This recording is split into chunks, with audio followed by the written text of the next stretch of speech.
Mrs. Harbin. We're on the gas laws, the quantitativeness of it all. Alright, so how do we put gas laws into math? Make sure you read chapters 13 and 14. Hey, look, here's a bonus opportunity. What? Bonus? Do those problems, show all work. Put it in your open note quiz. Alright, so the four variables that we talk about when we're talking about gas behavior is pressure, and that is gas particles hitting things. Gas particles hitting, and then what do we measure the pressure on? Container walls. The container walls. Container walls.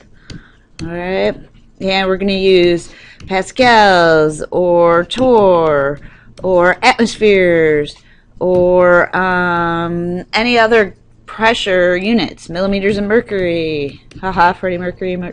Number of particles is a lot of times moles, or atoms, or molecules. Okay, so the tiny particles are the molecules and the atoms. A whole bunch of them together are moles. Okay, volume is space. Something takes up. Something takes up. Takes up. And we're going to use milliliters, usually liters, any unit of volume there. And temperature is average kinetic energy. Average kinetic energy. And we're going to use Kelvin for almost all gas laws. All right. They're also degrees Celsius. You have to be able to convert. Okay. Hey, look, it's a cool gas. Look at that cool gas hitting stuff, moving. Okay. Less energy, so less collisions with the wall, so less pressure. Hot gas has more and more energetic collisions. All right, so it has higher pressure. All right, Boyles Law. First, we have to picture it. What's happening here? We have a big volume and a pressure. We have a volume and a pressure. If we decrease the volume, what's going to happen to the pressure? Okay, so these particles are hitting the walls. Same number of particles, they're going to hit the walls and the container more often because the volume's smaller. So, here's the picture it. Think about it. All right, describe it as pressure decreases, volume. Oh, I should do it the other way, so I will. Look, I'm going over here. I'm racing. And you could do this anyway, but as volume, I still got that eraser. What? As volume decreases, volume gets squished, pressure goes up. So they're inversely related. So Boyles Law is P1 V1 equals P2 V2 because this is an inverse relationship. If I multiply this times this, this goes up, that goes down. It equals the second conditions of pressure and volume. They're going to be equal. Okay, so then do it. The volume of air in a syringe is 33 milliliters. So V1, 33 milliliters. When the pressure is 700 millimeters mercury. P1, 700 mmHg. List out your variables. Okay, so what happens? Well, I'm going to increase the pressure. The pressure of the second conditions is 2100 millimeters of mercury.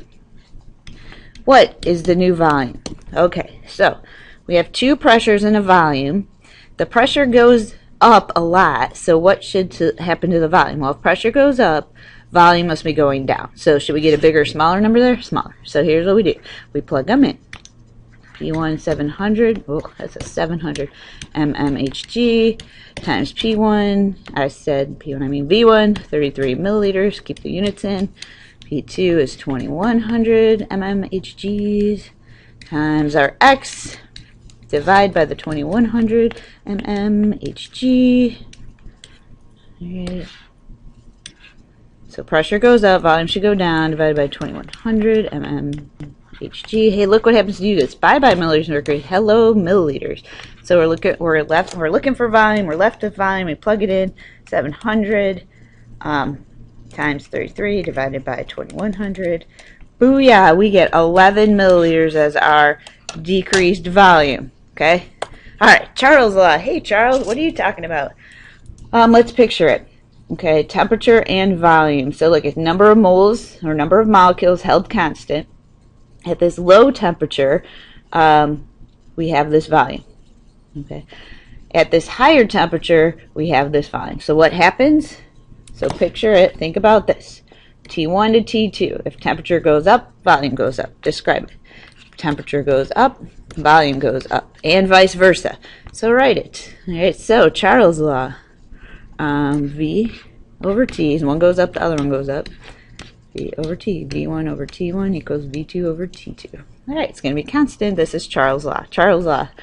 All right, and just remember, here's Kelvin telling you temperature must be in Kelvin to use this formula. So, a man heats a balloon in the oven. Why? I don't know. If a balloon initially has a volume of 0.4 liters, how do I know it's a volume? Liters is volume. Temperature of 20 degrees Celsius. 20 degrees Celsius plus 273 Kelvin.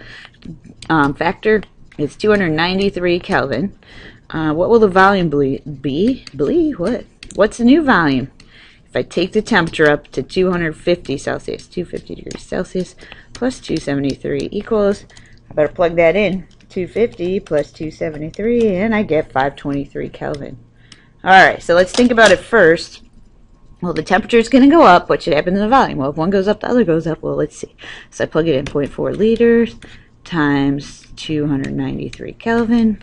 It's going to have to be equal to X liters over 523 Kelvin. Alright, I need to multiply by the 523 Kelvin times 523 Kelvin. Hey, check it out. Kelvin cancels Kelvin. We're left with liters. Perfect. Alright, so 523 times 0.4 divided by 293 gives us 0.71 liters. Woohoo! Alright, so what happened? Temperature went up. Volume went up. Yay. Thanks, Charles. You're welcome. Okay, let's X law. Here, let's picture it. What's being held constant? Well, the same number of particles are in there. All right. And the volume doesn't change. It's in that, locked in that container. So here's what I want you to think of when you picture it. Cold, slow particles, pressure down. Heat it up. Faster particles with more energy, pressure up. So describe it. If the temperature goes up, guess what's going to happen? Pressure is going to go up. Hey, what is this guy saying? He's saying change to Kelvin. All right. And you can remember this picture. Volume's constant, molecules are constant. So here we can write it. P1 over T1 equals P2 over T2. So let's see what this problem says. The gas left in an aerosol can is the pressure in 1 atmosphere. All right, so we'll call that P1, 1 atm. Oh, it's at 27 degrees Celsius, so the initial temperature is 27. What? Change it to Kelvin? 27 plus 273 is 300 Kelvin. Whoa, 300 K. If the can is thrown into fire, who would do that? What is the internal pressure of the gas when the temperature reaches 927? So pressure, we don't know, but guess what's going to happen to temperature? Well, we're going to have the 927 plus the 273 gives us 927 plus 273. What are you doing, Harbin? I'm changing to Kelvin. 1200 Kelvin. All right, let's think what should happen. Temperature is going way up. All right, so we're going from here to here. So what should happen to pressure? Pressure should go up too. Let's see. So we'll plug in the 1 atm over 300 Kelvin. Yes, I'm looking at the formula plugging it in. Well, what atmospheres are we going to get at 1200 Kelvin? All right, so then I'm going to multiply by 1200 Kelvin to cancel this out on this side, but then I have to put it on this side, and I find out that 1200 Kelvin divided by 300 Kelvin, yes, you can do that in your head. It is 4, see, Kelvin, goodbye. 4 atmospheres of pressure are going to be in that can then. All right, whoa, that's a lot. All right, another thing. Here's the kind of relationships we can see with gas laws. If one goes up and the other goes up, temperature goes up, volume goes up, that's a direct relationship. Direct. All right, how does that look? Well, we have that one. If this goes up, that has to go up. We have this one. If that goes up, that goes up. So, direct relationship like that. Hey, what about this one? All right, so over here, this is V and T. So I should have done this. And over here, it's P and T. Look, if this goes up, pressure or temperature goes up, pressure goes up. That's a direct relationship. Okay, this is a negative or inverse relationship because as one goes up, the other goes down.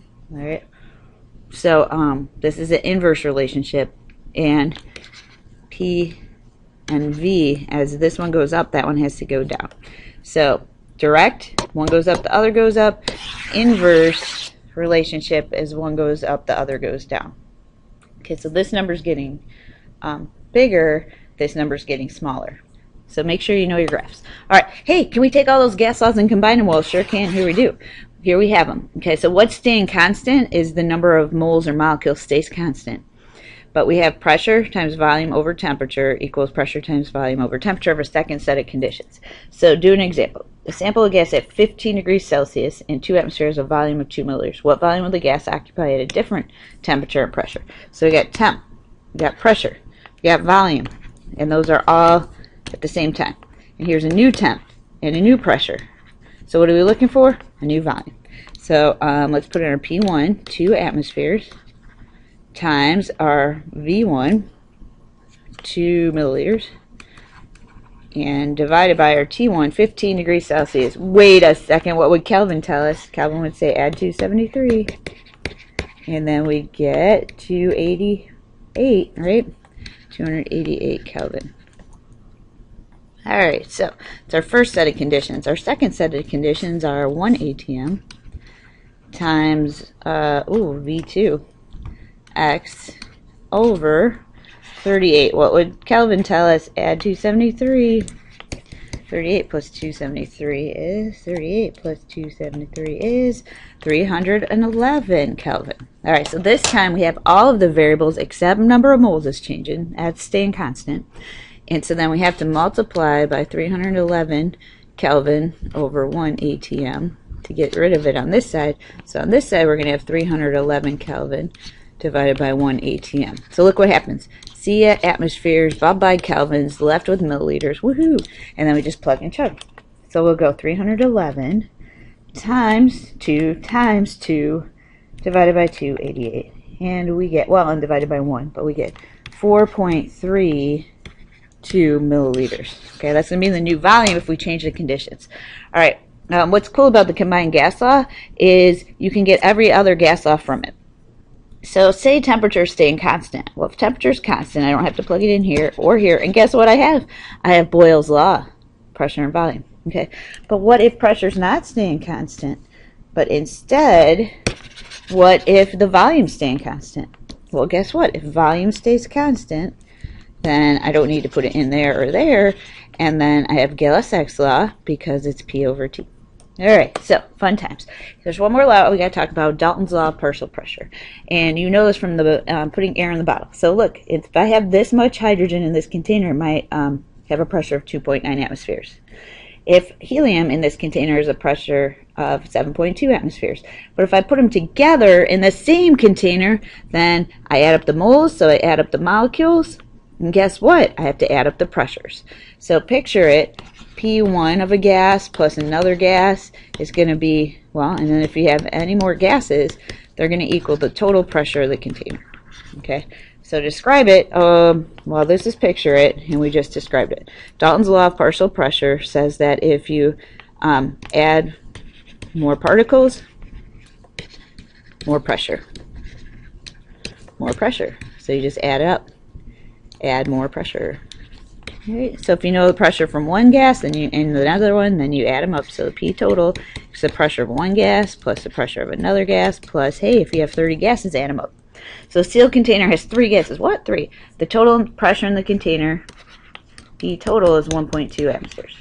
All right. If one of the gases pressure, so if P1 is 0.5 atmospheres, and the partial pressure of another gas, P2, equals 0.1 atmospheres, what is the pressure of third gas? I don't know, P3. So we have P total, 1.2 atmospheres is the total, and that has to be equal to the 0.2 atmospheres from one gas and the 0.5 atmospheres from another gas plus, well, I don't know what that one is, but this is 0.7 atmospheres, and then we have to get rid of it by subtracting, and so then I need to subtract on this side 0.7 atmospheres. So guess what we have left?